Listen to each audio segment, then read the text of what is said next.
Nah besok nih hari Minggu nih ada Laker Nation, ada Dub Nation. Waduh, nggak kebayang nih kayak apa nih. Mungkin ada trash talknya nanti kita kasih siram bensin nanti di sana.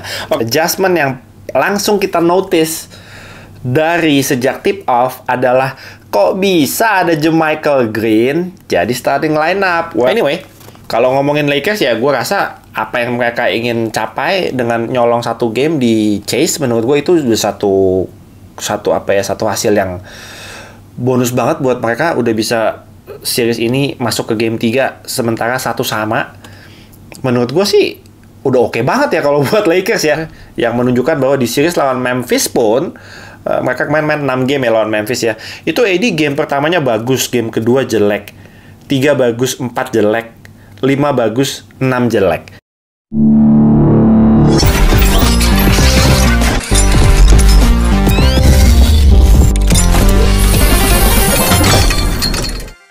Ngobrol NBA episode 65. Sudah hari Jumat, tadi cuma ada satu pertandingan, Warriors lawan Lakers. Jadi, episode 65 ini saya janji akan bikin pendek. Biasanya saya ngomong episodenya bakal pendek, tapi ujung-ujungnya 20-30 menit.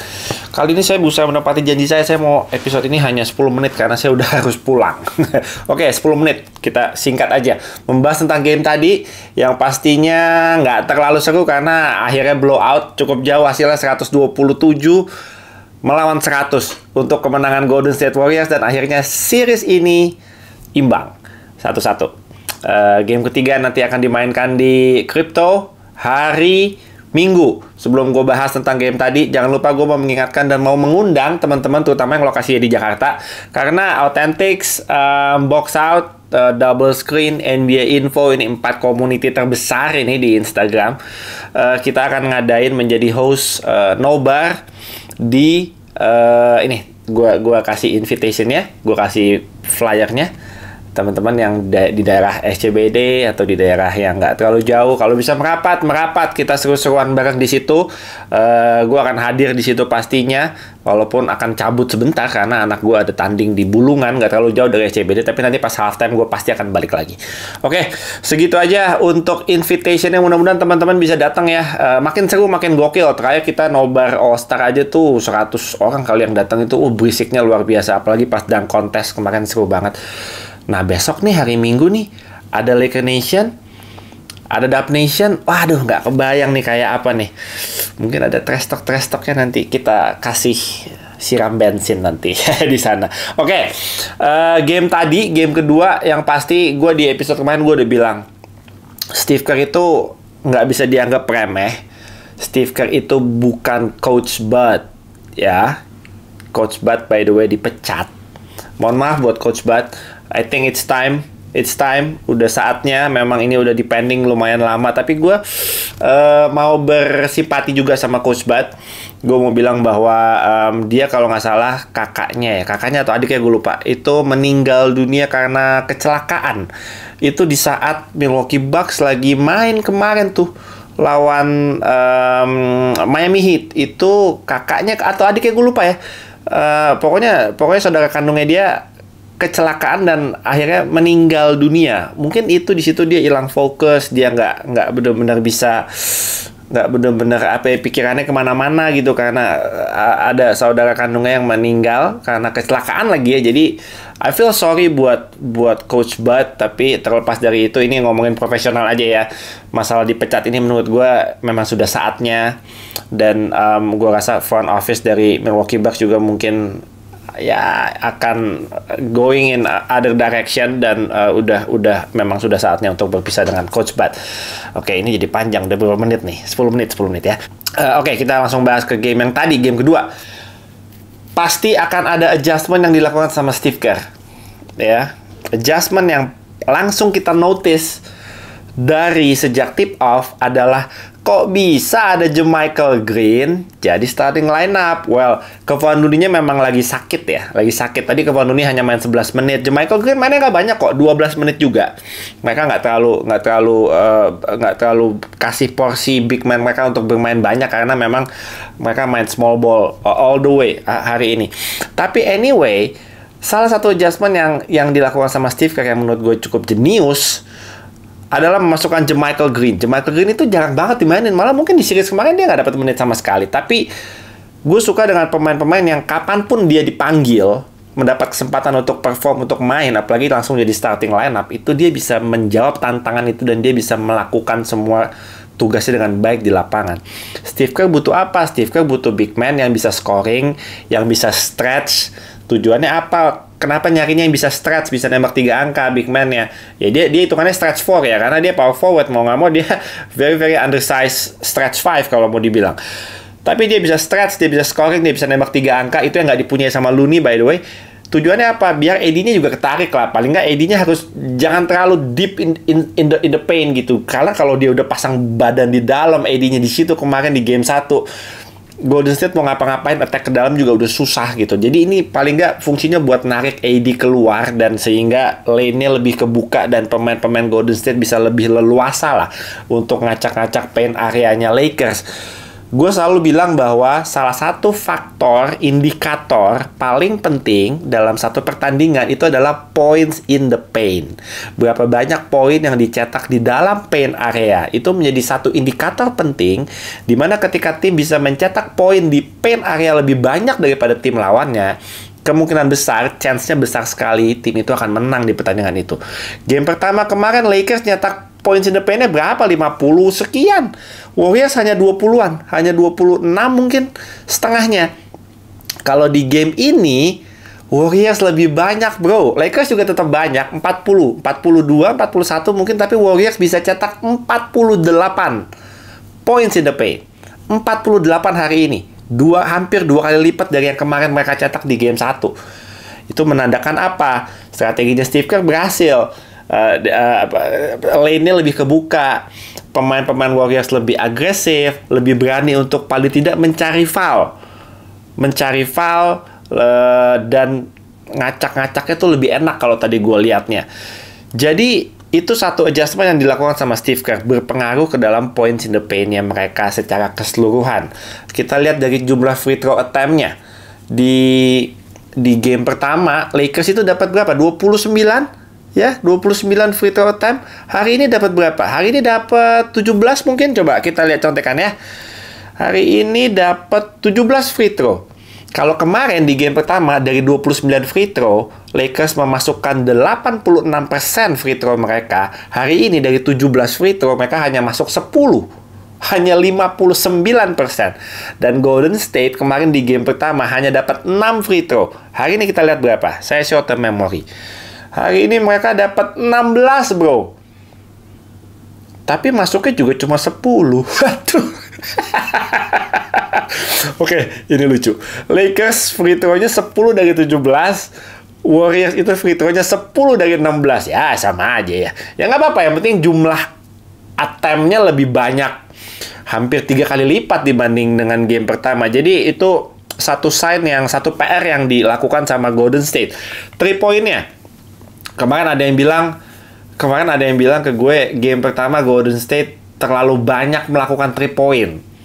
Coba di game kedua jangan terlalu banyak melakukan 3 point dan lebih banyak agresif main ke dalam. Oke, lebih agresif sudah ya. Tadi udah kelihatan, angka nggak akan bohong. Points in the paint-nya mereka, poin yang dicetak di dalam paint area itu sudah meningkat hampir 2 kali lipat. Tapi come on man, masa tim kayak GSW lu suruh main semua di paint area ya? Mereka mau nggak mau adalah mereka hidup dan matinya ya tetap dari 3 point. Cuma masalahnya ada game-game di mana akurasi mereka, akurasi pemain, akurasi tim secara keseluruhannya dari tembakan 3 angkanya memang lagi jelek. Kayak di game kemarin, game pertama mereka nembak 53 kali, hanya masuk 21 kali. Akurasinya sekitar di bawah 40% lah, 30-an. Di bawah berapa tuh? Ya nggak, 30-an something persen lah. 30 persenan. Di game ini, attempt-nya di bawah 53 sebenarnya. Attempt-nya mungkin hanya berapa? Kita cek ya. 42. Hanya 42 attempt. Masuknya sama kayak kemarin, 21 masuk. Jadi akurasinya 50%. 50% baru dari tembakan 3 angka. Kalau Lakers nggak usah ditanya. Mereka memang bukan 3-point shooting team. Jadi akurasinya juga rendah, di bawah 30% hari ini. Nggak apa-apa, wajar. Tapi ketika Warriors berhasil melimitasi points in the paint-nya Lakers, dan mereka bahkan lebih melewati dan lebih banyak points in the paint-nya, itu PR yang sudah dikerjakan dengan sangat baik oleh coaching staff dan oleh pemain-pemain yang benar-benar perang di lapangan. Gue suka. Itu adjustment yang pertama. Panjang videonya bro, god damn it. Oke, video pertama, adjustment yang pertama. Adjustment yang kedua yang tadi kita lihat adalah Steph Curry menjadi passer, menjadi facilitator. Dia nggak egonya emang seorang superstar, kayak punya seorang superstar di tim lu kayak Steph yang nggak egonya, nggak bener-bener gengsian harus bener-bener nyetak poin setiap saat, itu enak bro. Jadi ketika dia tahu bahwa kemarin di kuarter 4 game pertama juga kayaknya Warriors sudah sempat ada momen-momen di kuarter 4 di mana Steph Curry jadi ball handler di double team, dia langsung passing ke Draymond. Jadi play-nya akan dibikinnya sama Draymond, itu benar-benar udah langsung gerak semua pemainnya dan benar-benar bisa. Ya lu tahu sendiri lah, Draymond Green kalau udah dapat bola dia kan itu playmaker yang sangat-sangat bagus gitu. Kalau kita mau adu ya, playmaker siapa yang lebih bagus, Steph Curry atau Draymond Green? Mungkin lebih banyak orang yang bilang, gue lebih suka playmakingnya Draymond Green. Mungkin akan lebih banyak Dub Nation yang menganggap seperti itu. Nyawanya kan memang di Draymond Green mau nggak mau. Dan di game tadi itu kelihatan banget. Ketika Steph, hampir setiap saat ketika Steph di double team, itu bola udah langsung ke Draymond. Steph udah nggak pikir panjang, nih Draymond, lu serah lu mau ngapain. Udah, gue udah pancing nih 2 defender, gue udah pancing, akan kebuka tuh semua teammate-nya. Tadi sebenarnya kebanyakan strateginya di awal-awal dan sampai dengan halftime menurut gue seperti itu. Tapi ya Devin Ham-nya nggak bisa bikin plan B-nya. Tetap main dengan double team Steph, dan akhirnya yang ngacak-ngacaknya Draymond atau Steph benar-benar bisa, benar-benar timingnya bagus banget untuk passing, ngumpan bolanya ke teammate-nya, either itu Clay, either itu DiVincenzo, either itu Wiggins. Benar-benar bolanya jalan semua. Itu berkat dari double team yang dilakukan sama Lakers sehingga membuka semua spacingnya Warriors. Kan kita tahu seberapa bagusnya spacingnya mereka. Dan tadi gue udah sempat mention AD yang ketarik keluar itu juga membuka lane dan membuka paint areanya Lakers menjadi lebih lowong lah buat pemain-pemain Warriors. Oke, terus ada apa lagi? Draymond hari ini almost triple-double, 11 poin, 11 rebound, 9 assist. Setiap kali ada game bagus dari Draymond, kemungkinan besarnya Warriors bakal menang. Lalu yang keempat ada Klay Thompson tentunya. 8 kali 3 point dia hari ini. Udah nggak ada obatnya Klay Thompson kalau udah in the zone when he was hot like that, keep splashing threes all night man. Udah, bapaknya nonton, bapaknya kan jadi itu kan, jadi apa? Radio announcer, I think video announcer atau apa ya, pokoknya memang kerjanya buat si Lakers ya, berseberangan memang dia sama bapaknya. Jadi Klay Thompson hari ini lagi hot, tapi overall pemain kayak Moses Moody, DiVincenzo, semua sih basically mainnya bagus banget. Plus minusnya paling tinggi hari ini Andrew Wiggins kalau nggak salah, plus 35. Wah, Jordan Poole, aduh Saipul. Gue gak mau Saipul, coba kita lihat Saipul. Saipul 15 menit main 6 poin, tapi foulnya 5. Di saat teman-teman lo hanya ngefoul 2, 3, 2. DiVincenzo nggak ngefoul, Moody ngefoul 2, Looney nggak ngefoul, Jordan Poole ngefoulnya 5. Astaga, ini anak ngapain ya? Jordan Poole masih nggak dapet treatmentnya. Gue masih belum melihat dia. Ada momen-momen dia keren gitu ya. I mean, individual skill-nya kita nggak usah ragukan lah ya. Tapi kadang decision making-nya itu yang dipertanyakan lah di banyak sekali situasi dan kejadian di lapangan ya. Tapi salut buat Golden State Warriors. Gue tadi bilang di Instagram juga, hari ini kartu asnya Steve Kerr ada di JaMychal Green. Itu adjustment yang sangat-sangat penting. Apakah nanti ke depannya dia bakal dapat kesempatan main lebih, melihat apa yang dia sudah berikan di game kedua ini. Bermain hanya 12 menit bro, tapi bisa cetak 15 poin. Seberapa efektifnya itu? seberapa pentingnya 12 menit itu selama dia bermain di lapangan. Wah, itu krusialnya luar biasa, men. 15 poin, nembak 3 angkanya 3 dari 6, 50%. Wah, gokil. Always a fan of Jermichael Green. Dia pindah-pindah timnya banyak banget ya. Dalam 6 tahun ini mungkin dia berapa kali pindah tuh? 4 kali pindah. Terakhir yang gue ingat dia di itu. Jermichael Green tuh terakhir di mana ya? Memphis? Denver Nuggets, I think. Lupa, gue suka ketukar-tukar antara Jermichael Green sama Jeff Green. Gue suka ketukar antara dua orang itu. So, oke, segitu aja mungkin. Gue mau bahas tentang Lakers. Coba kita lihat statistiknya hari ini. Of course, yang mainnya bagus LeBron James. Tadi gue lihat di first half bagus banget mainnya. Tetap ngedrive dengan power yang begitu kuat, dengan bermain transisi. Walaupun di umur segitu dia masih punya speed yang kayak gitu sih gila. Oh, tadi gue lupa bahas ya. Transition nya GSW hari ini bagus sekali, offense-nya bagus sekali dalam transisi, sebisa mungkin cetak angka dalam transisi, terus fast break points-nya juga bagus sekali di game ini. So LeBron James hari ini tetap bagus, 23 points. Pemain kedua yang terbagus tadi yang gue bilang juga, wah ini orang gila ya, ini orang tuh gila loh, Rui Hachimura bro, gila dia. Gue tadi ada momen-momen yang gue bilang yang ini orang sih gila men. Hari ini 21 poin, 3 poinnya 4 dari 6. Tadi dia ngedang juga berbagai macam. Gokil, man. So proud with Rui Hachimura. Nggak nyangka gue dia bisa sebagus dan sekonsisten ini sejak ada di Lakers. Keren. Oke. Segitu aja. Anyway, kalau ngomongin Lakers ya gue rasa apa yang mereka ingin capai dengan nyolong satu game di Chase, menurut gue itu udah satu hasil yang bonus banget buat mereka. Udah bisa series ini masuk ke game 3 sementara 1 sama. Menurut gue sih udah oke banget ya kalau buat Lakers ya. Tapi AD tadi ada satu followers gue yang ngasih gue gambar dari BF, dari Basketball Forever, yang menunjukkan bahwa di series lawan Memphis pun mereka main 6 game ya lawan Memphis ya. Itu AD game pertamanya bagus, game kedua jelek, 3 bagus, 4 jelek, 5 bagus, 6 jelek. Jadi selalu seling-seling tuh AD tuh. Bagus sama jeleknya tuh seling-seling tuh.